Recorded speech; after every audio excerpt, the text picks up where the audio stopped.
Hey folks, welcome back. It is time for another live. Tonight we are talking about how to turn a boyfriend into a husband. This is a good topic that I know a lot of people are going to be very interested in. How do you go from just dating to married? I want to show you, and it doesn't take as long as you think. It's gonna go a lot faster. There's ways to do this. They can turn a boyfriend into a husband in a year. You can make this happen. It's not impossible by any means. I want to talk to you tonight about this relationship. Hi, Maddie. I just saw you join. I 50 going on 30. Good topic tonight. We're talking about how to turn a boyfriend into a husband. I want to show you how to turn a boyfriend into a husband. And if it's absolutely not possible, those green flags that you can see for good relationships, how to tell when it's time to move ahead, and how to tell when it's not time. When it's time to bail out of the relationship. I will show you that too.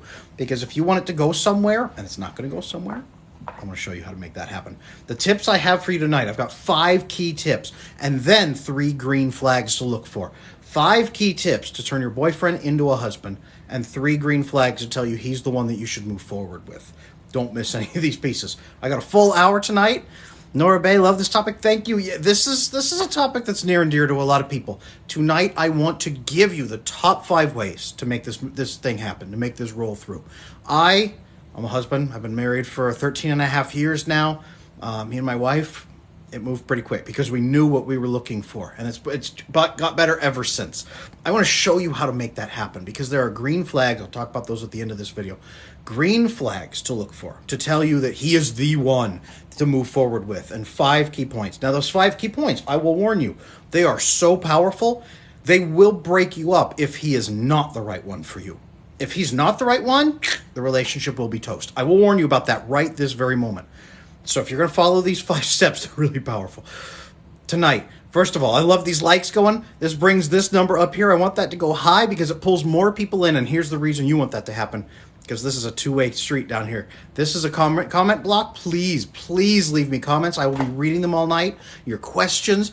Every question you want to know about relationships, about transforming it from a dating relationship into a marriage, intimacy, building lifelong intimacy, building that good intimacy that leads to the big moments in the bedroom, all of that. I want to ask me those questions down here. And the more likes you drop, the more you double tap, the more this number goes up, the more people come in and say, what are these people doing? And then they start asking questions. So if you're too shy to ask that question, I get you. People will start dropping them down here. Hello there, says, let me get my notebook.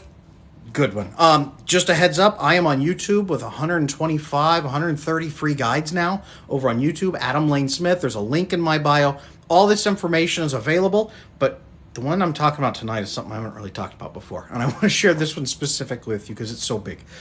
Carolyn asks, okay, what are the 5? I'm with you. Norbe says, thank you, yes. Drop those likes and drop those comments. I want to hear those and see those going. Two-way conversation. Keep bringing in those questions. As we go, hit those questions and we're going to go. Okay. I'm just going to jump right into it. Number one of the 5, and you do not want to miss. I got it written down over here on this other screen, so if I'm looking over, that's why. I don't want to forget it. Over there, number 3 is big. Number 3 is really, really big. We're going to get there, but you had to get there. You got to do number 1 and 2. Number 1, check your attachment. Check both of your attachment styles. You've probably heard about attachment styles. You may not know what they are. Most people don't, unfortunately. Attachment styles are make or break in your relationship. It tells you if there's landmines hidden in the relationship. It tells you if there's a huge creeping disaster that's going to blow up the moment you have kids. Attachment is the factor. And that's why I'm an attachment specialist now. I worked for years as a licensed psychotherapist. Now I do attachment work only, specifically because it's that important. Check your attachment. I have written over here to bulletproof your relationship. People ask me all the time, Adam, how can I bulletproof my marriage against divorce and against affairs? Attachment is the key. In all my years and years, and 13 years working in the psychology field, years working with clients, and now coaching with attachment, I have never seen a divorce happen where at least one person didn't have an attachment issue. And I've never seen an affair happen the same way. Let me grab some of these questions real quick. Carolyn, what does this mean? Yep, totally. I'm going to get to euphorics comments here in a moment. But Carolyn, attachment, what does this mean? Attachment style. So you have secure attachment of you are able to give and receive love with another person in a mutually fulfilling circle. This is what I call the attachment circle. It's also what I call my community for the same reason. You're able to give and receive love believing that the other person will want to meet your needs and that you don't have to martyr yourself for them. They're not going to martyr themselves for you. They're not going to hurt you. They're not going to use it against you. It's a mutually fulfilling circle where you are meeting each other's needs because you love each other that much. That is attachment, the secure attachment. Insecure attachment breaks down into 3 styles. The 2 primary ones that we really talk about: anxious, of nobody loves me because there's something wrong with me deep down on the inside. Everyone can see it. I don't know what it is. I can't open up to people. I can't show them who I am because if I do, they will see that I'm a fraud and they will abandon me. I can't ask for my needs to get met because I'm a burden. I have to do nice things for people just to earn their approval, and that's the only way they will let me stay around them. Anxious style, and it leads to massive anxiety. Avoidant style also leads to anxiety. But I can't trust anybody. Everyone's got to stay out. If I open up, they'll see that I'm weak, and then they'll hurt me, and they'll hurt and prey upon me. I'm keeping everyone out. I pride myself on being as independent as possible, especially in relationships. That's not my problem. It's your problem. Avoidance style. Fix those. Assess for both of those. Assess for the over eagerness to please and the total disconnect. The avoidant piece is what I call an individualist mindset versus a partnership mindset. It's your problems, not our problems. There's no us. There's no we. It's me and you separate. And they're really big on a lot of things. But that right there, the cycle of anxious people chasing avoidant people, huge, huge, huge. And that's what leads to a tremendous amount of affairs and divorces, unfortunately. Assess them now. Assess them now.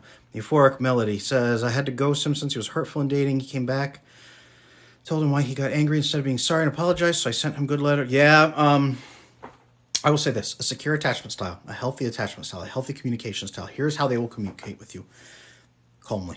Hey, this happened. I didn't like this. Can we talk about it? Can we work on it together? Not you did this. How dare you? Now you owe me. This happened.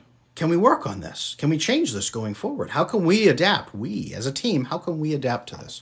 What needs do you have? Okay, that's what happened. Here's my need too. Let's get these fulfilled. Let's manage this together. Let's work on this together. Big time.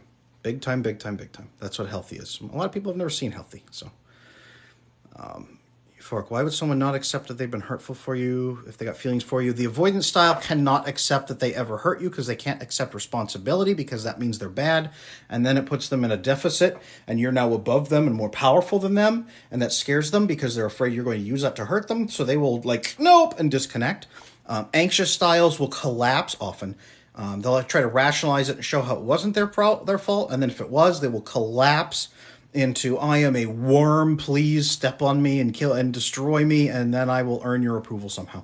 And it's the cycle of it's never enough to just say, hey, you know what? I'm sorry. That sucks. Let's fix this. Nora Bay, how can we find out our attachment style? Great question. I'm working on a quiz myself because there's a lot of good ones out there and then there's a lot of bad ones out there. It really does boil down to, are you chasing all the time, desperate for approval, or are you constantly pushing back and never letting anyone get in close because you have to be stronger than them and push them out? That's really what it is. Anxious doesn't let people in either, but they're always chasing and always very eager.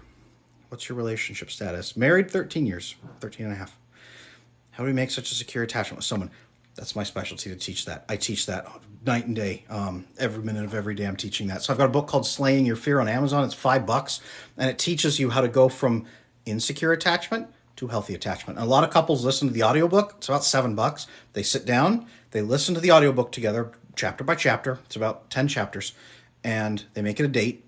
It's about 2.5 hours. And then they talk about it, and they can fix it together if there's an attachment issue. It's actually pretty useful. I told him that he was hurtful because he never changed, got worse. Yep, pretty common with avoidance. Killeen, when you express that and get defensive in return, it's okay to walk away. Yes, 100%. I'm with you. Good call. I'm married for 42 years. You never quit working on marriage. That's perfect. That's good. Do you have an e-copy of my book? Yes. So I have there's the Kindle version on Amazon. I am working on getting the page up to have my book on a PDF. So stay updated with that. In my link tree, there's multiple different pieces. I'm going to be putting it in there. Follow me on here. Turn notifications on. I will let you know when that PDF drops because it's going to be big. It's being used in, oh man, so many therapy rooms across the United States. So many clinicians are using it to treat people with attachment issues. So I'm happy about that. How long would you date someone before they decide to make a future commitment? On the first date. I mean, talk about it. On the first date, talk about what your goals are, what you want, what you actually want. Don't play games. Don't wait till the second year and then say, "Hey, do you see this going somewhere?" Worst approach. A lot of people take it. Worst approach. Samson. Hi, Adam. Hey, Samson. Good to see you. The wizard. I mean, hey, Adam. Hey, good to see you too. You don't need marriage. Love is love. Don't need a piece of paper. I will firmly disagree with you on that, but I understand that a lot of people have that view. That's a very avoidant attachment style view, unfortunately. What do you think about disorganized attachment? It's interesting. It's only present in 2 to 5% of the population. I've talked with a lot of people who experience it, so it's definitely real, and it's definitely there, and we need to work on it. It often responds to the same treatments that I give, though, because I give the same treatments out, the same methods, the same systems. It can be repaired, 100%. All of this attachment issue can be repaired. Sure, I'll get it. I'm not based in the U.S. to get the book. You don't have to be. It's on overseas websites and everything. But yep, I've got it up. I'm getting the PDF. So stick with me. It's going to be here. Wouldn't being too straightforward on the first date give them the key to manipulate me? That right there, not bad about you. But that tells me that the past history has been one with broken attachment, one with other people who are broken attachment, people who exploit, people who hurt. That is, yes, if you are on a date with someone who has broken attachment, they could. The way to fight off broken attachment, the people who would manipulate you, is to have really, really secure attachment and actually push harder and push a lot and say, hey, what about this? Hey, that sounds like manipulation. Did you mean to say that? Hey, here's what I want. What do you think about this? And you will drive them away. They will get up and run from the table from that date. I'll just let you know. Healthy people, though, are like, this is great, and they will dive into that. So the key to that is not to hold back and wait, because that is actually how they end up manipulating you, because they see that you're hesitant and they're like, aha, and then they know that you won't jump in too quick and push too hard. So key number one to getting your boyfriend to turn into a husband, check your attachment styles. Make sure both of you are secure. If you're not, I have a book. It's 100 pages, $5 on Amazon. Fix it together. You can fix it together. And if he's like avoidant style and not willing to fix it, that tells you right there. I warned you that these things would actually either make you get married or break you up. These will lead to marriage or lead to breaking up, and then you'll find a healthier person. Wizard, I'm invested in other people's problems more than themselves. Yes. Is that because you're trying to earn their approval? Because a lot of people with attachment issues go out and find people with problems, and it makes it easy to solve their problems for them and earn that approval. And then boom, instant cycle of I'm the good one, and now you guys can meet my needs. It's not a bad thing, and I'm not saying it's manipulation. It's pretty common. Actually pretty common to try to earn approval from people. Sorry to call you out, but hey, there it is. I love these likes. This is autumn. Guys, we're up to 6K. That's ridiculous. That is ridiculous. iWatcher. Can I fix my attachment style by myself? Good question. You can start the process. You will at some point need a healthy person to work with. It does not have to be a partner. Usually people start with their good friends or a sister. People start there. A partner, a good friend, or a sister. Great people to work on your attachment. These likes are awesome. That's awesome. These questions are great. Hey, cousin, you rock. Hey, good to see you. Hey, it is. Hey, it's you. Okay. Number one, how to turn your boyfriend into a husband. This is it. Number two, talk about your needs right now. Talk about your needs in the relationship. A lot of people are so focused on keeping their needs secret because those attachment pieces are there. They don't know how to go out and say, this is what I need. Hey, this would be great. Could you do this for me? Hey, could you help me with this? Someone had asked earlier, well, aren't they going to manipulate me if I'm that clear? That's the fear. The fear is that if you go out and say, hey, this is what I need, the other person will just do it to try to get in your good graces, and then they will secretly use it against you. Or that's the avoidant fear. The anxious fear is you're going to ask for your needs to get met, and they're going to say, you're not worth that. Wait a minute. What am I even doing here? And they're going to get up and leave. That's the fear right there. That is the massive fear that so many people deal with. And that's why they don't share their needs, because they're afraid they're going to be a burden or they're going to be exploited. Now, sharing your needs in a relationship is actually a gift to the other person. Think about it. If somebody shared their needs with you, if somebody said, here's how I feel, here's what I think, here's what I want, here's what I need in a relationship. Could you do this for me? This would be great. If you did something they didn't like, and they said, hey, you know what? I didn't like that, but I do like this. Could you do this for me instead? This would be wonderful. Could you do that? If they said that to you, you'd be relieved, right? It's that clear. It's easy. It makes it super easy. You can do that. That's a gift to the other person. So sharing your needs and talking about your needs right now is also a great test to see if he's open to that. Can he work on those things?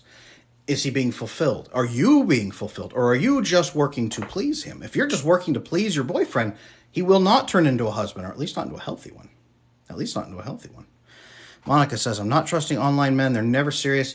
Online dating is super hit or miss. Some people, some healthy people do use it, but a lot of people with insecure attachment styles use it specifically because it creates more distance between them and the other person, and they can be a little more authentic until the stakes get higher and higher and higher, and then it turns into this big problem of, hey, we have to meet. Oh no, but you're going to see who I really am, and it turns into this piece. So online dating is super hit or miss for that same reason.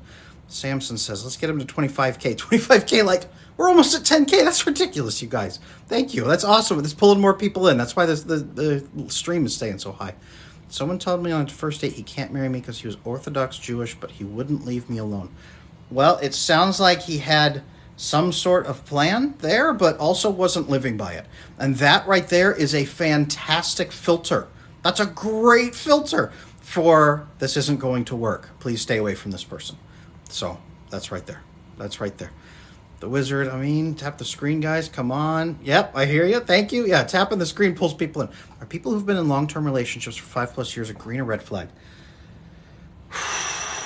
It depends. If they have set an expectation and they're engaged for 5 to 10 years, I do call it a red flag, typically.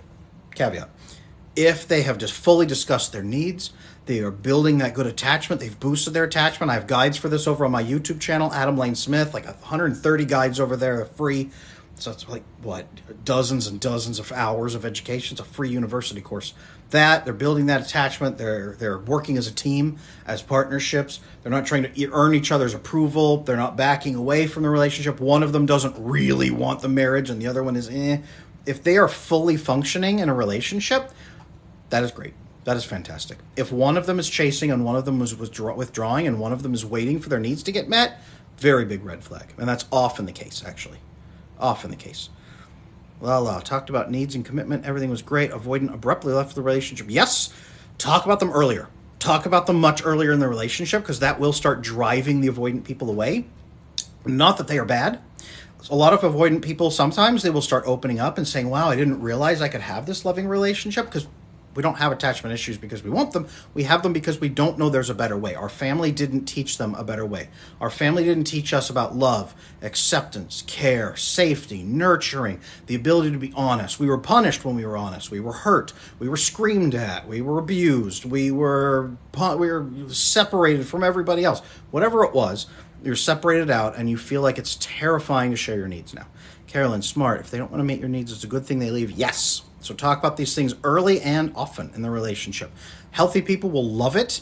Think of yourself. If somebody shared their needs very clearly and lovingly with you, it'd be like a miracle. You can be a miracle to the other person. Or you could be their worst nightmare and drive them away by sharing your needs if they absolutely don't want a commitment. Is it okay to tell the other person after a year they don't want to commit by moving on? I highly encourage it. In fact, I encourage it even earlier than that. I talk to people about getting in, and you don't have to discuss marriage on your first date, but I say within the first couple of dates, say that you want to get married and make sure the other person actually wants to. Healthy people who are looking for marriage will say, oh, thank goodness, I'm glad you brought this up. Yes, I'd love to get married down the line. That is what I'm aiming for. And you could just say, hey, just so that we're compatible, so that we know, are you aiming for marriage or are you just having fun right now? What is it for you? Whatever it is, let's just talk about it. And if we're not compatible, hey, cool. Do that early so you're not a year in because you've already bonded and formed all kinds of commitments with that person without knowing it. The wizard, how can I detach myself from other people's problems?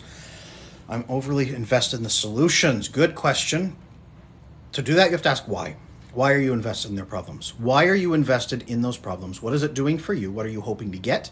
And again, I'm not saying you're manipulative. I'm saying what is it that is doing for you, and how can you do it in a better way to get your actual needs met instead of getting peripheral needs met without the core needs? Euphoric, why they say not to tell man exactly what you want so they don't use it to get you on first dates. I hear that a lot. That is so focused on attachment issues. It is so focused on these are normal. Big time. How to discuss beliefs, financials, etc.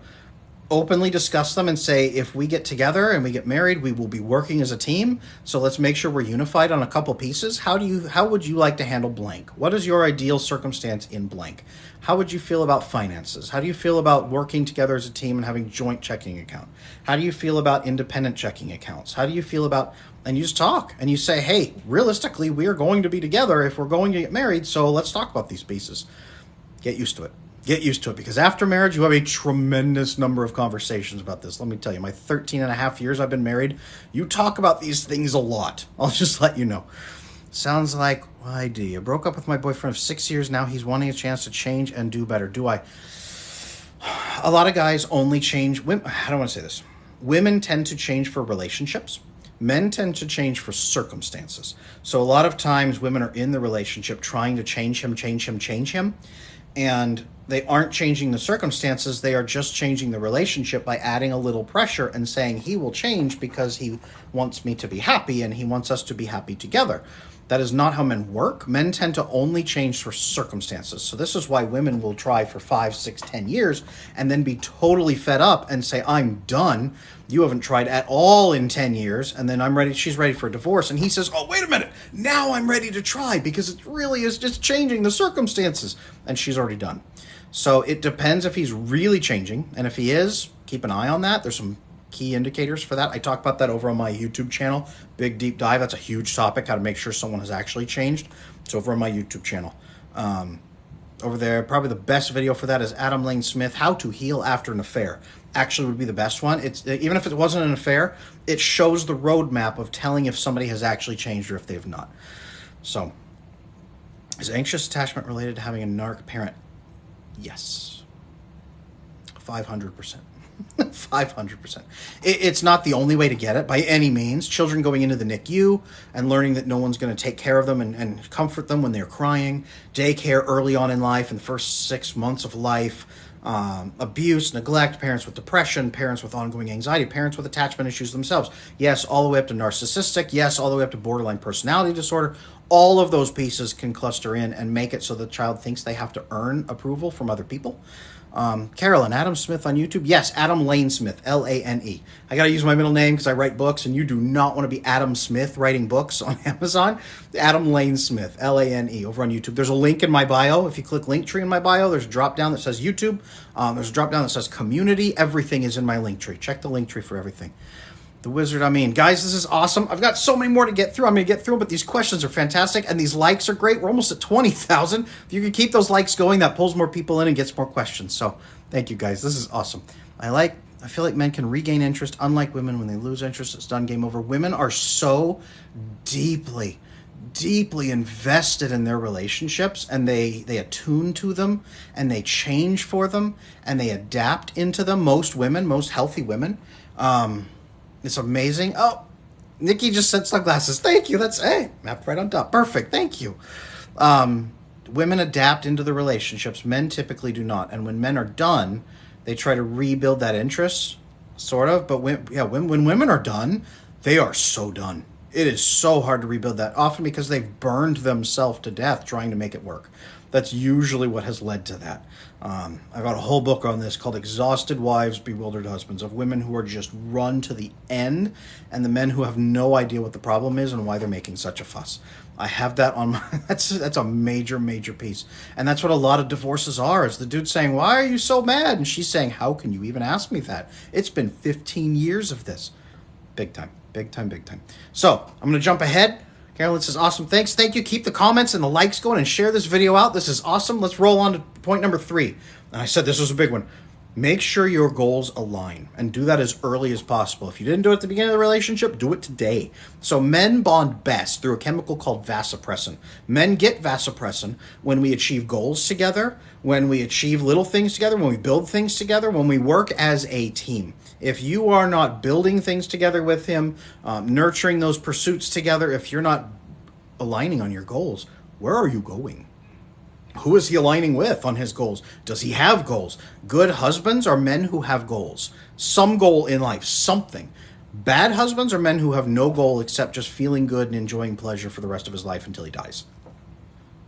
Or avoiding pain for the rest of his life until he dies. That's what a lot of guys are doing. And that is not a goal. Sorry, that's just not.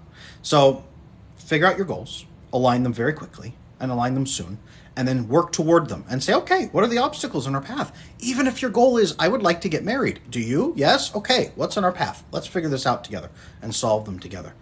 Why sometimes men and women don't love each other same time? Like women leave, they figure they love her. Yes, that's what that typically is men bond and then just hold on to it, and then they focus on other things and they don't pay attention, they don't adapt to the relationship. Women constantly are adapting to the relationship, trying to nurture it and keep it healthy, and when she's done, and he has moved on from the circumstance. He's now changing because of the circumstance. To him, it's a brand new problem. The circumstance just changed today. Let's change. Let's go back. That's why. For them, it has just become a problem. And for her, it's been a problem for 15 years. And he hasn't listened. And she's like, why would I work with somebody who has not listened to me in all this time? You didn't care about me then. Why should I care about you now? Big time. Big time. That's a fair question. Number 3, making sure your goals align. What does he want in life? What do you want in life? Are you going toward it? Are you aiming for it? Do you know? Do you know what his goals are? Does he know what your goals are? Do they match? Right? I've been with my wife 13 and a half years. We have definitely talked about our goals. In fact, we go out once a month and we talk about our goals and where our goals are at. And we update on them and we say, hey, how are things going on this? What can we do together to overcome these obstacles? And we keep working on them. And it's fun. It makes the marriage fun because it's almost like you're leveling up. You can see the progress happening. It's fun. Sometimes you get stuck. Yes. And then you say, where are we stuck? How can we get out of this? What do we need to do? Do we need to learn something? How can we work on this together? Yes, sometimes you get frustrated and you bark at each other and you say, dang, barking at each other isn't working. This is just going against our goals. Let's get back on track. And it gives you that hook. It's not just don't be mean to me because it hurts my feelings. It's don't be mean to me because, number 1, it hurts my feelings. But also, number 2, it's removing your goals. Both partners can say this. And both people can realign and say, oh, crap, this is messing up our goals. Let's get it back on track for our goals. When you have that factor, big time. Oh, man, it changes everything. And then you can bond over solving those things. So, big. Then we should give them chances after this. Euphoric, ooh, loaded question. If they have 100% actually changed, which is hard to predict, but what will happen is they will start chasing down a better life. They will not be changing, just freaking out from the circumstances. They will start building in things and keep it for months and months of progress. At least 3 weeks, but look for at least 2 to 3 months of solid progress, of escalating through that 3 months, not going up and then back down and plateauing. Going up and plateauing, going back down, nah. He's just changing for external pressure. When he goes up and then like, whoa, and then you're like, dude, calm down. Like, you don't have to become that awesome. That's when he has actually changed. That's what you're looking for when he's really changed, whether he's broken off in the relationship or not. Arzuki says, there we go. In my experience, talking about goals and commitment early on in the relationship, most men run away. They freak out. Those are weak men who don't have good goals. Those are really weak men who don't have good goals, is what that is. They don't want to connect. They don't want to build a team. They don't think it's possible to reach goals. They believe that they are powerless. They are afraid to expose that they're a fraud. That's what you're dealing with right there. And unfortunately, that's a lot of men in modern dating. Healthy men will enjoy talking about goals early on. Because men bond over goals, to be frank. Men bond over goals. That's what we bond over. If you think of military dudes bonding, what do they bond over? Well, storming the hill and taking the hill together. Surviving boot camp together. They bond over those goals and achievements together. So you should definitely be talking about goals. Big ones, small ones, long-term, short-term. Yes, big time. Cynthia, how can you tell if a guy is telling you what you want to hear, like being pro-marriage? Good question. He will be the one pushing for a lot of the goals, a lot of the changes. He will be proactive. Look for him to be proactive instead of responding to your prompts. He should be proactive. So my wife and I, when we got engaged in marriage, I should say, it wasn't her pushing and saying, okay, well, what's the next step? When are we going to do it? Are you wanting to do it? Hey, where are you at on this? Why aren't you? No, it was me, like, both of us. Here's what we're doing. Okay, let's pick this spot. Okay, we're going to do this. We're going to do this. To get this aligned, I got to do this. Okay, we need to, and doom. It wasn't her driving the whole car. It was us going together. He will be proactive in pursuing the relationship. If he's not proactive, why? Why is he not excited? Like, this is a lifelong partnership. Why is he not excited for jumping into a lifelong partnership with the person he loves? Serious question. Because he thinks it's not going to work out. He thinks that it ain't going to work. He thinks that he's going to fail you, he's going to be a fraud, or he's trying to keep you at arm's length because he's afraid to get close to you. That's why that happens. That's big time why that happens. I love these likes. And Arzakui, thanks for sharing the live video. I'm probably butchering your name. Tell me how to say it right if you can. These comments are fantastic. Keep them coming. That was goal number 3. That was number 3 on the 5 steps. Number 3. Let's see. We got number 4. What's the hold up? Aha. And number 5. Ooh, number 5 is good. I got them over here on the side screen. Number 4. What's the hold up? Why are you okay with waiting? This is my big question to people who are waiting. Why are you okay with waiting? I ask this all the time because women say, well, I've been with this guy for like 5 years. I'm waiting for him to do something. Why have you been with him 5 years and you're still waiting for him to do something? Why are you okay with that? You're saying it right. Thanks. Okay. I'll continue butchering it. Why are you okay with waiting? Really big question. Why are you afraid to have that question early? Why are you afraid to have that conversation early? Why are you afraid to have that conversation on the first date? Hey, we don't have to get married today, but just so we're not on the same page, are you looking for somebody to be with? Are you looking for a life partner, or are you just kind of having fun? And he'll probably say, well, it depends on the person I meet. A lot of guys will say that when they're not in a relationship yet. Well, it kind of depends on the person. Okay, what would you need to see to want to be married? Guys, we just hit 20,000. Thank you so much. S933 says, and Wizard Amin says it. Thank you so much. That's awesome. That is great. That pulls more people in. Samson, we can get him 25. You guys are awesome. This is great. I'm just going to keep talking, and you guys get us there. That's great. I know about physical boundaries. How do you place emotional boundaries? I get attached if I open up. Great question. A lot of people do. Here's what it is. You open up and you say, here are my boundaries. Here is where I'm willing to go. Here's what I'm looking for. Are you looking for that too? And then you talk about principles and values. You don't just talk about feelings. Feelings are fluff. They're just like, I want to feel happy. I want to feel safe. I want to feel bleh. I want honesty in my relationships. I want integrity. I want trust that is built. Trustability. I want that. Trustworthiness. I want courage in my relationships. Someone who isn't afraid to say what he thinks or isn't afraid to go after it. I want goal setting and I want meeting those goals. I want compassion and compassion for each other in the relationship. I want less judgment. I want more blah, blah, blah. Principles and values that are core, because that is what really matters when the rough times hit, is where your principles are, not what you feel toward each other. Because the feelings at times will go away. Your child will get cancer. One of you will get injured. Your finances will go down. Something will happen and you're both going to be tensed out and then start snapping at each other even though you're not angry at each other. The feelings will come and go.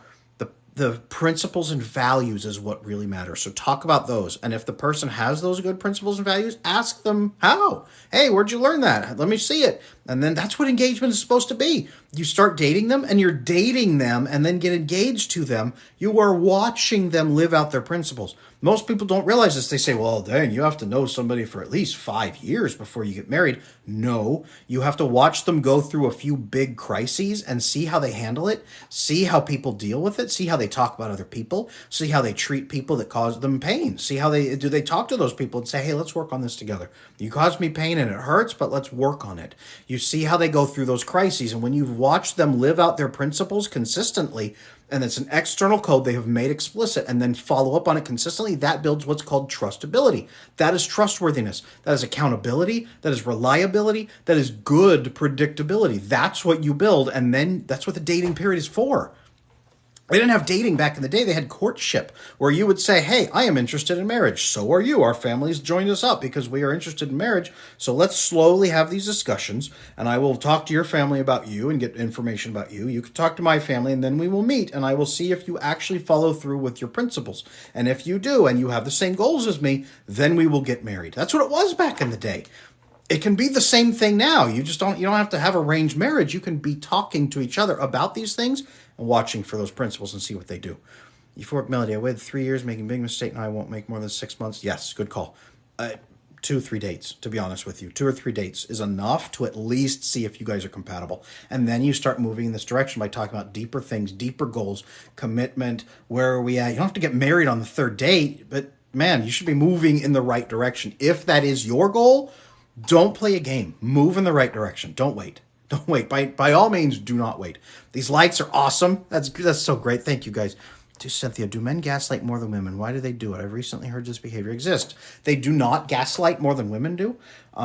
Insecure people gaslight in relationships, especially narcissists, but insecure people in general play the game for the first 7 to 8 months of, I am so nice. Or a lot of women do this, I only eat salads when I go to restaurants. I never eat anything. Or I have sex every moment of every day. My sex drive is this high. Women do that. Men, it's I am so romantic. This is just who I am. I am so honest and affectionate. I never am mean to anybody. I am so kind and benevolent and generous with my money. And that first 7 months, it's look at me, how great I am, because secretly on the inside I'm not. This is the low level gaslighting, and then at 7 or 8 months, you by that time suddenly you've seen a couple crises happen, and the person says, "What happened? You've changed from the person that I met. You're a different person now." No, they've been faking it all this time because the big questions aren't being asked, the principles aren't being discussed. All of that rolls through. So when I asked number 4, what is the holdup? What is your holdup on even getting those questions asked immediately? Get them asked. Start talking about them. Honestly, the healthy relationships, they thrive on them. They thrive on them. Can you explain what's integrity for men? Giving your word and keeping it. Even when it costs you, especially when it costs you. That's really what it is. That is really point blank what it is. Giving your word and actually keeping it. So it's all those things that the guy says, yeah, I'll totally do that, and then doesn't do it. Yeah, I'm definitely going to do that next time. Doesn't do it. Oh, I won't do that anymore. Don't worry. I know it bothers you. Does it anyway. Over and over and over. That's breaking integrity. And that makes him predictable in a bad way, but not really predictable, because then it's his feelings, and then it's whoever's around him determines his mood, and you are not predictable, so women can't trust men like that. Women too. Integrity is important on both sides. Light. How can I open up to him without feeling vulnerable? I know everything about him, but he still doesn't. You cannot open up to somebody without feeling vulnerable. You can open up without feeling helpless and defenseless, which comes from having good attachment, building in that good intimacy, and knowing that good health is really important in a relationship. You got to fix that attachment issue, and that in turn, the vulnerability you're describing is good. It drives away unhealthy people who don't want that bond, because they'll say, oh, you're being too attacked, too vulnerable, and they'll freak them out and they'll run. That's how that game is played. Wizard, do you think women being cute on TikTok, craving for attention, can make good partners? It really depends. That's a loaded question. There are a lot of women who make terrible partners and a lot of women who make good partners. I think that if they are thoughtful and businesslike and things and like that, there's certain things that they can do. I don't know. Case by case scenario. I'd have to check the attachment with each one. Attachment is the biggest factor, to be honest with you. That's really what I always assess with somebody when they say, would that person be a good partner? Where's their attachment at? Number one question. Because you can work through just about anything if the attachment is in place. Yes, Diana, how do you keep someone accountable for that without being pushy? Accountability is a little bit pushy, but it is like this. You ask and you say, hey, you know what? You said you were going to do X, Y, and Z. You said you were going to do this thing, and you're not doing it. What's the reason? Why not? Why aren't you doing that? That's really important. I can't, I want to trust you, but it's hard when you say things and then don't do them. So what does this mean for you? What does this mean for our relationship? Is this who you are? Are you a person who doesn't keep their word? Like, brutal questions, but they're honest, very honest. You're not being brutal on purpose. You are being very vulnerable, in fact. And that right there is huge. He told me he could bring a souvenir, never did, or take me out for my birthday, but never did. He lost my trust. I could never trust his words. Why they say there's no stingy man, just someone who doesn't want to invest in you. Yes. Men invest where they see a future. Men invest emotionally and financially. Men invest when they see a future. Healthy men, especially, that's the case. Unhealthy men will get in a relationship with you and say they love you and will never spend $1 on you because they are often avoidant attachment style, and they believe they have any moment have to bail out from you. They do not want responsibility. It's, big time. The avoidant attachment guys, they're stingy as heck. It's just hard. If he's super stingy, really bad sign. Really bad sign that you guys are going to fight about money a lot. And it's probably going to be his money. I'll just let you guys know that. Keep tapping those likes. That's awesome. Pull people in. These questions are fantastic. I'm going to get to number 5 here in a moment. Which 5 is, 5 is good. This is good. That one's good. And then the green flags after that. Ours are Kui. It seems like we have a lot of work on ourselves. Couples are like shoes and come in pairs. Yes. Work together.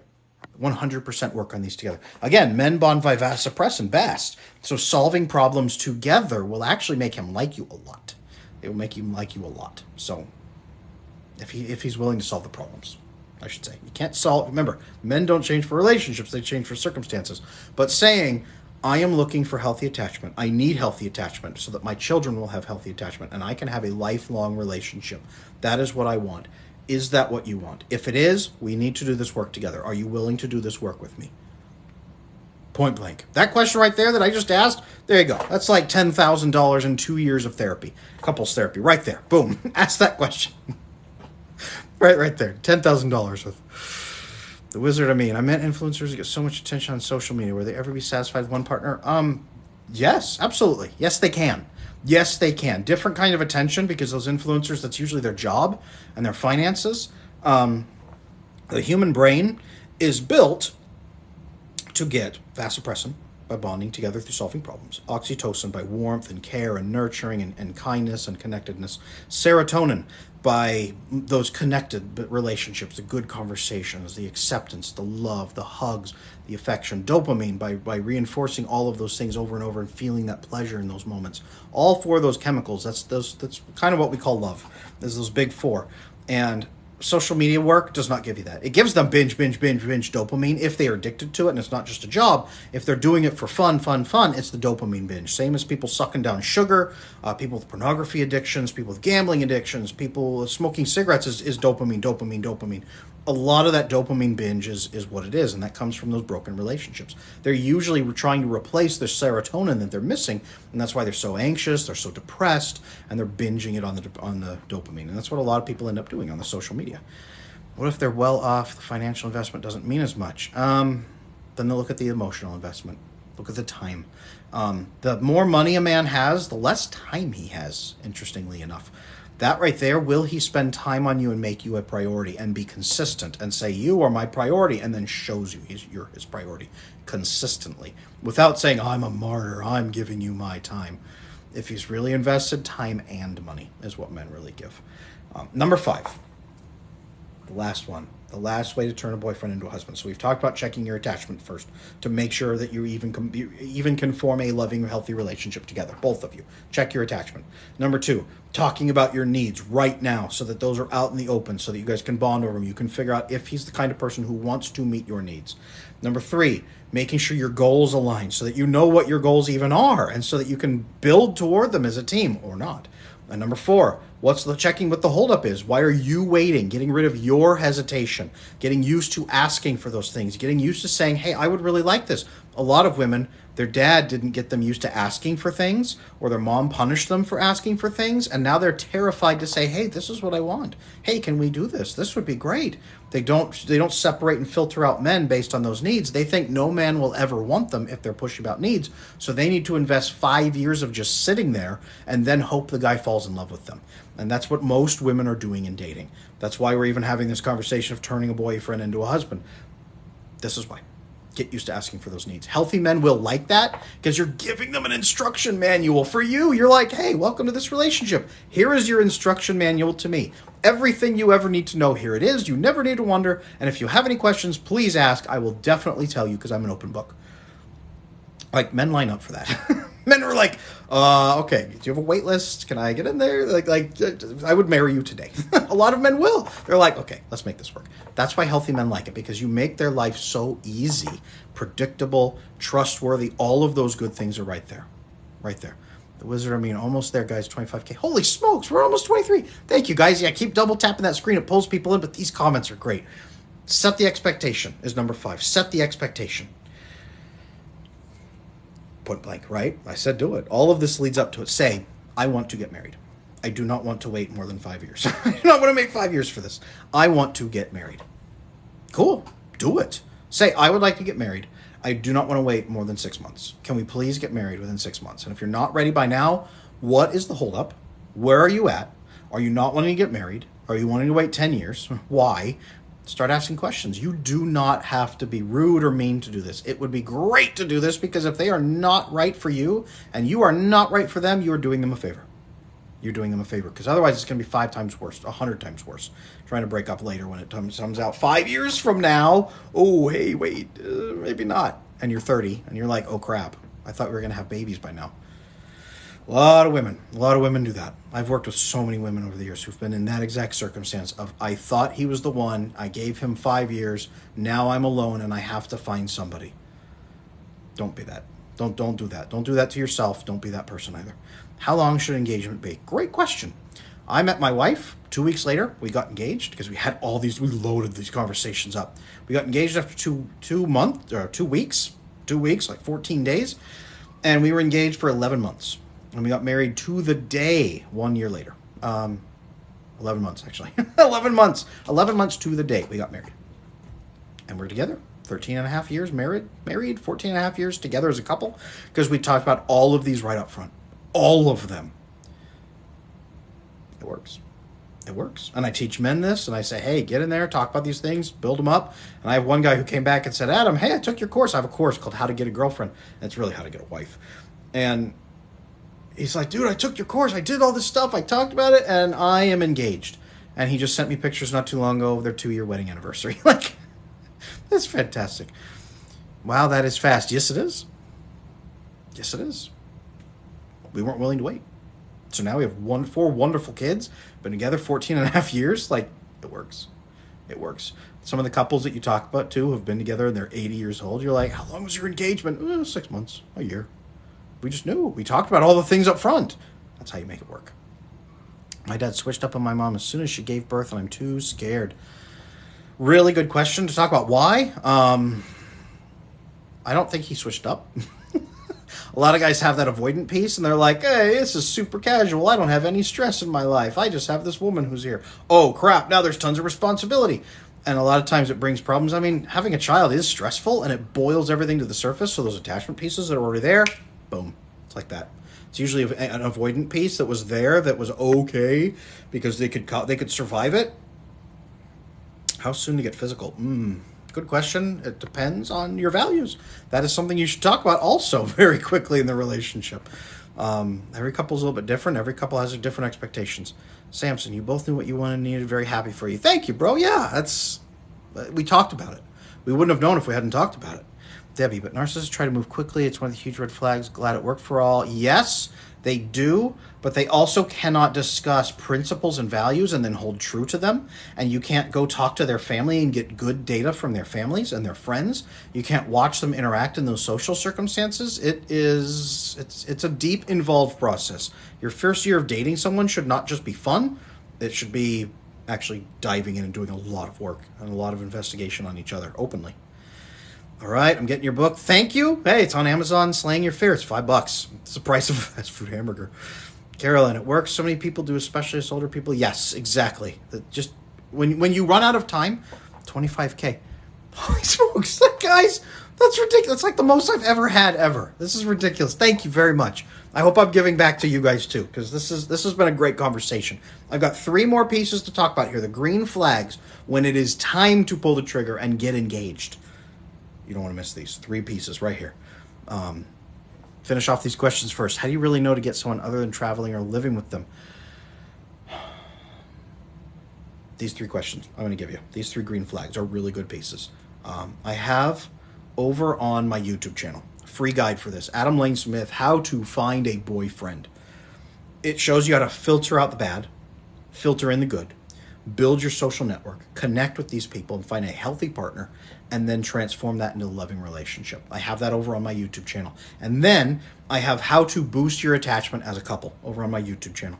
5 key ways that you can just blow that attachment, that connection sky high so that your bond is tight and you can build that. I have that over on my YouTube channel.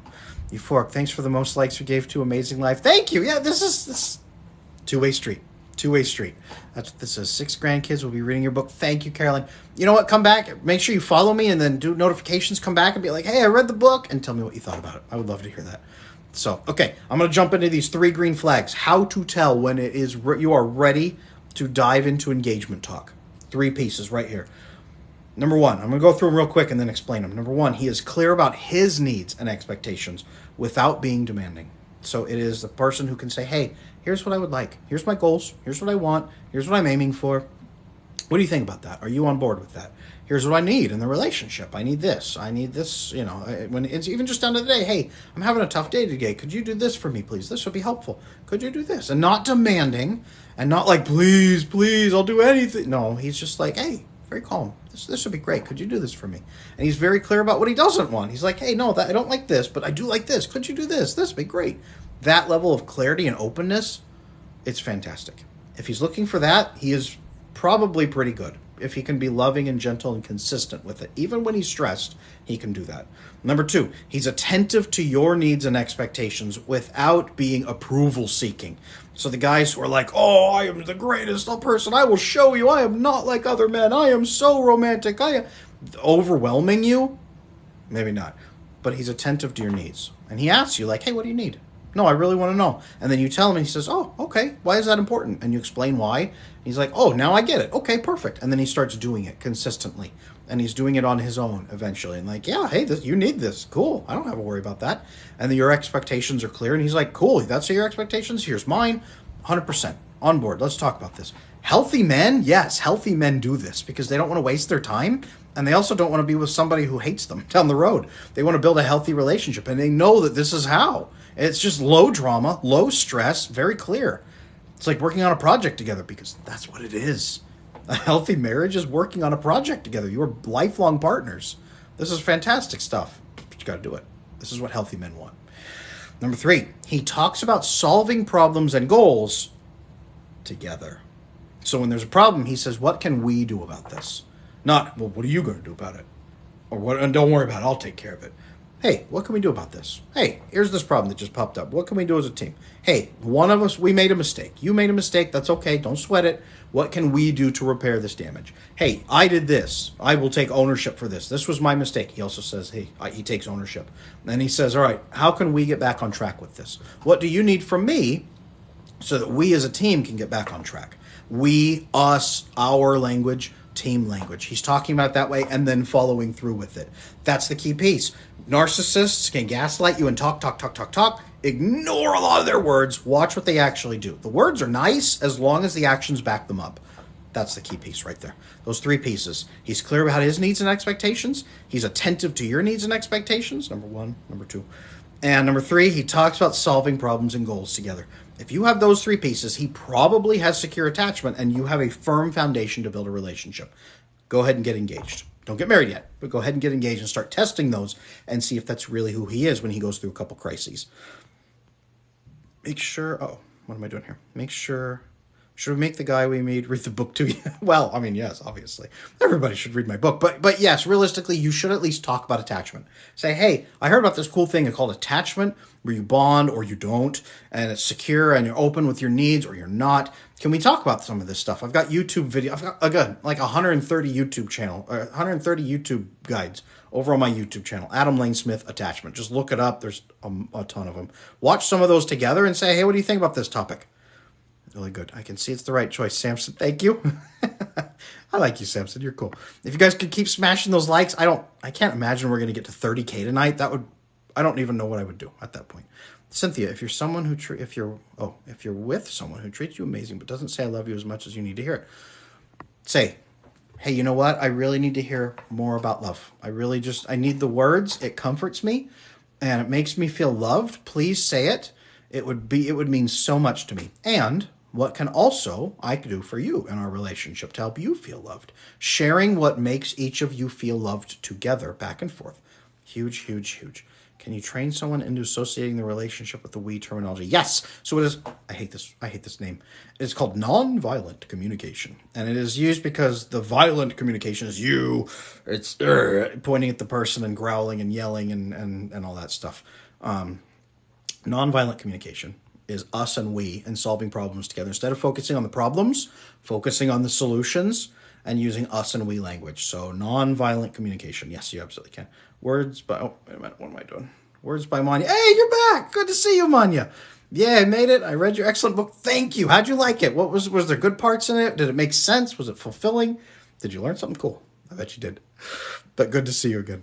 Cynthia, thank you. Absolutely. Good question. No, really good question. All these have been good questions tonight. Good grief. You guys are amazing tonight. So I'm going to go over this all one more time for everybody who's just coming in. How to turn a boyfriend into a husband. Check your attachment to bulletproof that relationship. Attachment, when it's secure and you've built it in and then you've boosted it and you've renewed those bonds over and over and over, very low or zero chance of affair and chance of divorce. Almost every time one of those happens, it's an attachment issue. Number two, talk about your needs right now. Get your needs met, get his needs met. Don't just fulfill his needs and try to be nice for 5 years and hope he'll reciprocate with a wedding ring. Number three, make sure your actual goals align long-term and short-term. Get those goals going, because that's going to show you if you're even compatible or not. Number four, what's the holdup? Checking that holdup. Why are you okay with waiting? No, get in there, start talking about the problems and start talking about the goals and then move toward what you want. And that's the release of number five, setting the expectation. Don't wait years, set the expectation. Say, I would like to get married within blank. How do we do that? And what would it take for you to get there? And he says, well, you know what? A year is a little short for me, but maybe 18 months, maybe that extra 6 months, maybe 2 years. Talk about it. And then say, okay, why 2 years? What is it for you? What are we looking for? We're looking for these different pieces. Okay, let's do those together and let's achieve those pieces. And those 5 green flags that it's time to jump in and build that engagement and at least start moving toward marriage and be serious. He's clear about his needs and expectations. He's attentive to your needs and expectations, again, without being approval seeking. And number 3, he talks about solving problems and goals together with that we language. It is not just, yeah, no, I'll take care of it. Don't worry about it. You have problems. You go take care of them. All of this together, boom, boom, boom, rolls into a great marriage. This is how people do it. And this is how people do it within a year. To be honest with you, these 8 pieces I just gave you, this is how people do it within a year. And then build like a 40, 50, 60, 70, 80-year marriage where they're those old wrinkled couples at like 90 and they're adorable. This is how they do it. Words by Manya. I learned a lot. The information gave me clarity and stilled my anxiety. I can't recommend it enough. Thank you. Thank you, Manya. That's wonderful. I'm glad to hear that. Yeah, Slaying Your Fear. I wrote it when I was a psychotherapist. I retired from that so that I could just focus on attachment, because attachment is the core of everything. And I didn't want to just generalize. I wanted to focus and specialize. So I wrote that book to hand out to people who came into my office. And now clinicians are using it all over the United States for that. So, and it's short, right? Right, Manya? It was pretty short and easy. And you can just jump through it. Did you like highlight the crap out of your copy? Is it just like dog-eared to death now? A lot of people do that. I hope so. But thank you. I'm glad that was useful for you. And thanks for coming back. SJ9, thanks. New here. Thanks for the content. What's your name of the book on Amazon? Good question. So I am Adam Lane Smith, Lane. On Amazon, it's Slaying Your Fear. I also have another book called Exhausted Wives, Bewildered Husbands. Manya, thank you. Thank you for the assist. Slaying Your Fear, 5-star. I like you, Manya. You're great. This is good stuff. I should just hire you to come into these because you're always wonderful. You're wonderful to me. Thank you. And these likes are great, guys. More questions. I got about 3, 4, 5. Maybe I'll stay a little bit late. 3 or 4, 5 more minutes. More questions. Intimacy, relationships, attachment concerns. Why would I share my needs? What if I blank, blank, blank? Any more questions? Any more questions? Drop them here because I want to hear them. And I want to get them answered. Pick my brain tonight. There's hiring me. I mean, hiring me is expensive. It's way cheaper than like 2 years of therapy, but it's expensive. So pick my brain right now. I would love to help however I can. Manya, it's really helped me and your videos are insightful. Thank you. You know what? Thank you. That means a lot. That's what I really want, is to help people out here. I got to feed my kids and all that, but at the end of the day, I look at how many people I've helped, and that's really what I want. I want to spread the word about good attachment so we can build healthy families. That's what's going to make a better world, is rebuilding healthy families. And I don't mean cramming people back into toxic families. I mean repairing families where you can and helping people build new healthy families where they have to. That's it. How to react to silent treatment after arguments. Oof. Silent treatment is basically saying, I am done with this relationship and I do not want to talk to you and I'm going to punish you until you figure out what you did wrong. Silent treatment is horrible. Nobody should use it. It is never effective. Have the conversation like an adult. And if they are not willing to have the conversation like the adult, ask them, hey, are you ready to have a conversation like an adult? Can we please work on this together as a team? Let's please do this. And if they can't, then you're done. That's a sign of they are punishing you. And there's not room for that in a loving relationship. What if he's canceling plans a lot? Taylor is annoying. That's not annoying. That's a great question. What if he's canceling plans a lot? That sounds to me like either there's something going on in his life, and you can ask him about it. Just say, hey, man, you're canceling plans a lot. Is there something going on I can help you with? And if he's like, oh, I'm just having fun with my friends. Oh, well, then you're just in a having fun mood. So, but that is integrity. That is an integrity question you can ask. Like, you can say that, hey, I'm just making sure you talk about integrity. I'm making sure that you actually fulfill those things. You can, like, good guys will be like, dang, you're right. Yeah, I messed up. Sorry. And they will fix it. And fix it for months. Not not 2 weeks and then go back. When to meet each other's children? Ooh. Huge question. Huge question. When you are sure that the wedding is actually, that you are actually compatible as a couple and you want to move toward marriage, don't do it the day of the wedding. Do it like we talked about, the green flags, and you're like, okay, we want to move forward. We want to have this relationship. That's where it really matters. That's where it really matters. Where's my money? My partner doesn't want to leave me, but right now things are one-sided. He has mommy issues. I'm really sorry, Manya. I'm really sorry. Doesn't want to leave, but isn't committing. And things are one-sided. Work on their relationship together. Work on the attachment together. It will either break you up because now that you know, I hate giving you the bad news. Learning about attachment will either break you up because you won't be able to bear it anymore, and you're going to push, and he will withdraw, and it will crack, and you will say, "Hey, at least I know because I gave it my best shot." You will have no regrets then. I will tell you that. Or it will lead toward having a healthier relationship, one or the other. Either way, you're going to end up in a healthy relationship. It's just right now. Samson, how's your Discord channel work? My friend told me it felt like a happy family. I went in. Hey, good call. So my Discord channel is a community I have built just for people who have integrity, compassion, good attachment, people who are repairing their attachment, people who have never had a healthy relationship before with their parents, their families, a partner, nobody. And they want to work on it, but they are alone and they need troubleshooting. And they need to work with me, but they don't want to do full-on coaching. They want to drop questions. They want to do these lives. I do 2 times a week, and it's going to grow. I do multiple events inside there each week of specific trainings on specific topics with live Q&A, like face-to-face and video calls. It's called the attachment circle. Remember I said at the beginning, attachment is a mutually fulfilling circle. The community link is in my link tree. You click in my link tree up in my bio and you click community. It's right there and it's boom. It's jump in for a month. See if you really like it. You will. And it's great. 30K. No, holy smokes. Guys, how did we? Okay. Thank you guys. I don't know what to say. 31. That's humbling. Thank you very much, guys. Honestly, that tells me that I'm actually here telling people that want to hear this information. I'm helping people. That tells me, and that you guys are that engaged too. I love that you guys are responding to it. This is amazing. These questions have been great tonight. This is the biggest live I've ever done. You people are fantastic. I watch yours rolling roses. Thank you very much. In these moments, I'm sitting here like, what do I do? Like, this is wonderful. Euphoric, just drop me. Oh, thank you so much, Euphoric. You guys are great. 30K. I'm processing it. Probably later tonight, I'm like in 3 hours, my shock will wear off. And I'm going to be like, I'm going to hang up from here, go to my wife, be like, we did it. So imagine when I hang up from here, me and my wife like jumping up and down, being super happy together. Because this is, I don't know, guys. Thank you so much. Thank you so much. You deserve it, man. You're helpful. Thank you. Thank you, Carolyn. Everybody, you guys are so great. Manya, thank you, Adam, for helping us understand what's going on. That's what I'm here for. That's what I'm here for. I just want to help families get healthy and get stronger.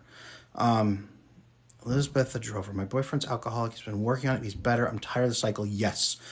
Alcoholism. I've worked with so much of it. Repair the attachment. So go on my YouTube channel, Adam Lane Smith. What is attachment? It's like the second video on my channel. I have tons of it. Alcohol problems are almost always attachment problems. Most addictions are attachment problems. Do that. Watch that together. Huge, huge, huge. Love them. Did you just throw a rose? Thank you so much. Thank you so much. That's so great. You guys, I'm sitting here trying to process it. Like, I'm sure down the road I'm going to be like this. Oh, thank you so much. But I'm just like, there are this many people that want to hear about attachment. I have been talking about attachment for years. And I'm just now growing my accounts and I'm able to talk about it. So the fact that you guys are responding this hard, this is encouraging to me. So you guys have done a good kindness to me tonight. Thank you. How to vet if someone would be a good father provider? Really good question. Secure attachment, giving and receiving love, openness, communicating about problems. When there's problems, hey, this thing happened. How are we going to deal with it? Here's what we should do. Here's how we can repair this problem. I have a 5-year-old son. If he has a problem and something comes up, I don't scream at him. I sit him down and say, here's where you went off the rails. You didn't understand. Here's what was missing. For in the future, let's do this together and we'll make this work. And I can be very clear with them and very patient. And I was that way with my wife. And that's why she married me so quickly. And that's why we have 4 kids. And we've been together for 14 and a half years. That's why. You vet by the way they treat you. Big time, big time, big time. Kaylee, I've been with my boyfriend for 9.5 years. He's taking forever to propose. I thought he was going to do it 3 times already. Yes, I hear you. All the steps I talked about tonight, do them. Do them. That's why I just spent an hour teaching. And I will be back. I'm going to teach more and more and more. Actually, I've filled up my schedule because I noticed that so many people are into intimacy, responsibility, commitment, deeper relationships. I've filled up for the next 3-4 weeks my live streams. I'm going to do 4 a week. Mondays at 7 o'clock. Tuesdays at 7 o'clock p.m. p.m. U.S. Central Time. Wednesdays at 11 o'clock in the morning, U.S. Central Time. And Thursday at 11 o'clock U.S. Central Time in the morning. 4 per week I do them. And then I release YouTube TikToks all the time. And then on YouTube, 3 full, like 10 to 15 to 20-minute guides per week.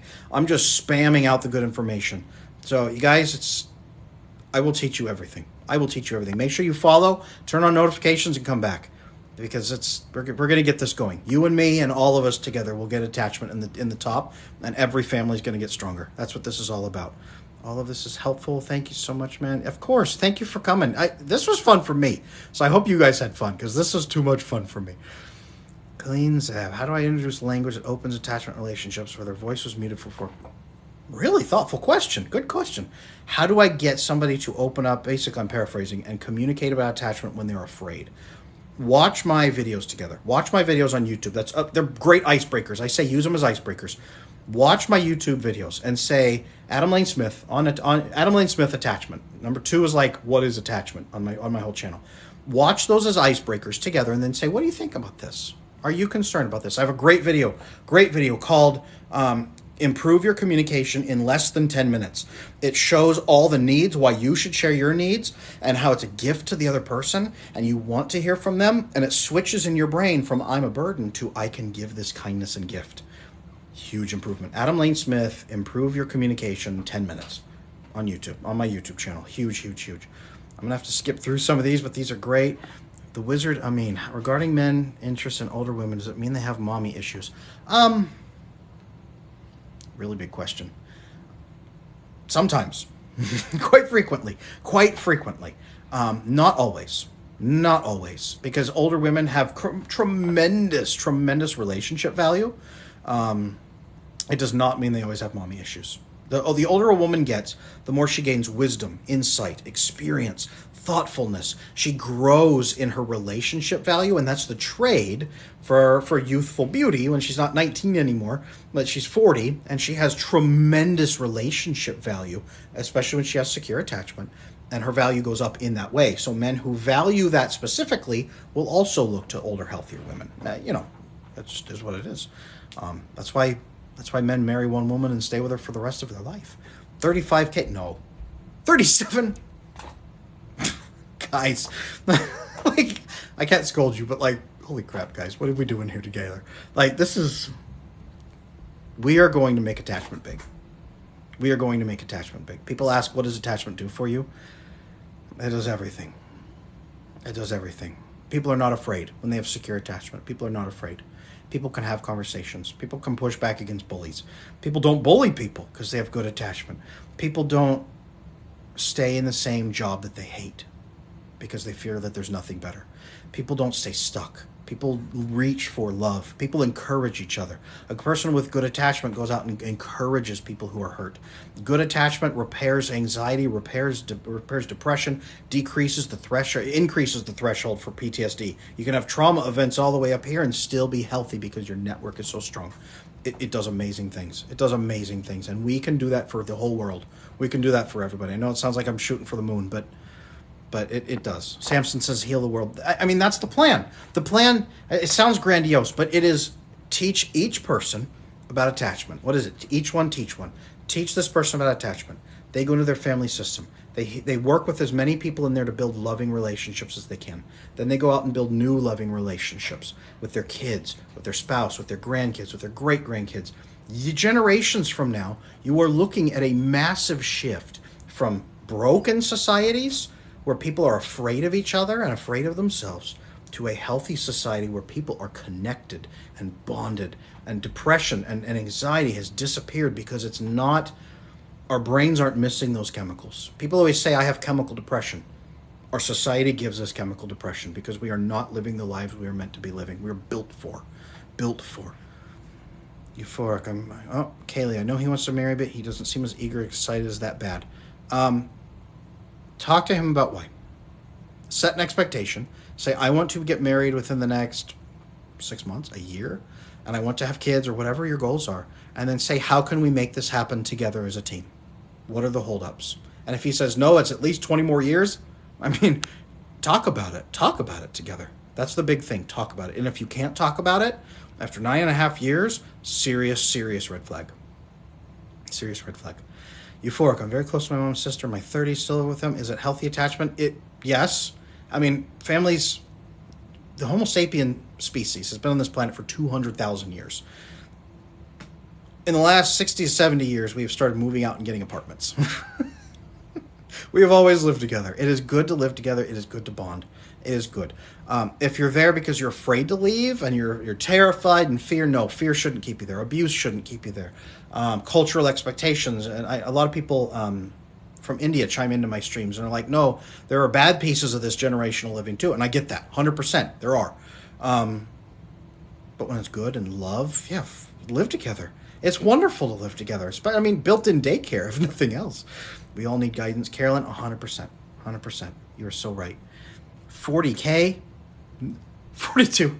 Guys, every time I look away, you guys have done another 5K. Thank you, guys. You guys are beasts. Yes, that is ridiculous. Is being afraid to leave an attachment issue too? Being afraid is, I'm going to tell you guys this, and this is something that's going to change how you guys think about relationships right here. Being afraid to leave often comes from a difficult childhood where we do not have very much oxytocin. And our brain says, I don't get much warmth and nurturing and care, so I'm going to shift to mostly bonding with people when we solve problems together, because the world's a dark, scary place, and I can only trust really my core people. And then you get some oxytocin in a relationship, the warmth, the care, the nurturing, and your brain goes, what is this? And it freaks out and it becomes hyper possessive of that. And then when you think about breaking off that relationship, your brain freaks out and says, I can never ever get this drug, the sweetest drug on earth. I can never ever get this from anybody else ever again, because it's the rarest thing on earth. So any suffering I could possibly endure would be better than losing this. So I will rationalize staying no matter what. That's what that is from. And also when you when you can't detach and can't get over an ex, that's where that is your brain is saying, I will never find someone who made me feel that way. I need to chase them for the rest of my life. 45. I just looked back. 45K. Guys, you're really into attachment tonight, aren't you guys? This is great. Thank you. Please come back forever from now on. Follow me, turn the notifications on, and keep coming back, because you guys are blowing my mind. I don't even know what to say. But it's humbling at the same time. Hearing my message get out, seeing this number says my message is getting out and that we are working together. There's that vasopressin. We are working together, building that bond. And I know that things are going to be better in the future, because there's this many likes, this many people on my screen. It's over here. This many people going on. Like, this is huge. This is huge. We are going to change the world this way. This is how we do it. So, and they confuse it. Oh, wait a minute. Euphoric, you've got great comments together. I watch her. Okay, coach. Hey, you're welcome. Can we attach to somebody who constantly hurts us in the relationship and not able to leave it and confuse it with love? Yes, absolutely. That right there is what I just talked about, that dopamine bond. We get a little, and we're afraid to ever leave it. Manya, you're amazing. Thank you. We'll definitely be back, says Carolyn. Thank you. Cynthia, I'll be back. We'll be here tomorrow. Samson says, yes, tomorrow, same time, U.S. 7 o'clock p.m. I'll be here. Wednesday, 11 o'clock in the morning, U.S. Central Time. Thursday, 11 o'clock in the morning. So 2 evenings, 2 mornings. And then if you want more than that, Saturdays I do my Discord. The community link is in my Linktree bio. I'd love to have some of you guys in there. If that's where you want to go and you want to deepen this, and you want to be around people and have these conversations day and night, check my Linktree, my community, my Linktree. I'd love to have you guys in there. It's 4 a.m. where I am, but I'm happy to be there. Okay, yeah, that's a little early. My Wednesday at 11 a.m. U.S. Central Time, my Thursday at 11 a.m. U.S. Central Time would be I can't do the math right now, but it would probably be like 7 or 8 o'clock in the evening for you. I think those would probably be a lot more manageable. So check those. Check S9333. Check those. It's 11 o'clock U.S. Central. Just follow me, turn on notifications, and you'll get a ping when I'm on and see what time it is. Saudi time, Dubai at 5 a.m. Yeah, there you go. Okay. Yeah, probably the 11 a.m. tomorrow would be good for you guys. User so-and-so, no, a lot of numbers, says, hi, guys. Thank you so much for coming. This was phenomenal. These likes are blowing it up. The most I've ever got was like 22. And I was sitting here just with my buddy today saying, what can we do? Like, to get the message out more. And he said, just keep talking to people. People will respond. And here we are. I don't know, guys. I know that we can change the world with this attachment. I know that you guys are invested in it. I mean, all of this, the heart's going right there, tells me all of this, the roses. Thank you so much. Thank you so much. I would love to talk to more of you guys, so please keep coming back. Keep coming back. Check out the community, the Discord community that I have built just for people who take this as seriously as you and me do. The Discord community, the link is in my link tree in my bio. 50K likes. I'm trying to talk, you guys. Come on. This is great. Thank you so much. I wish I could just give each one of you a hug. I mean, that's good attachment, but congrats, 50K. Thank you. Guys, you're phenomenal. I have to go for the night. I'm going to tell my wife. She's going to be like dancing for joy. We're married 14 and a half years, and I've seen her dance for joy a number of times, but she will do it again tonight. It'll be great. Thank you guys so much. Remember to come back tomorrow night. Tomorrow night, more attachment, more intimacy, more bonding, more harsh truths that we all need to hear, but more of it tomorrow night. Tomorrow night, 7 o'clock U.S. Central Time, and then Wednesday, 11 o'clock in the morning U.S. Central Time. Please come. I would love to have you guys there. Thank you so much. I'm going to talk to you guys again next time. Good night.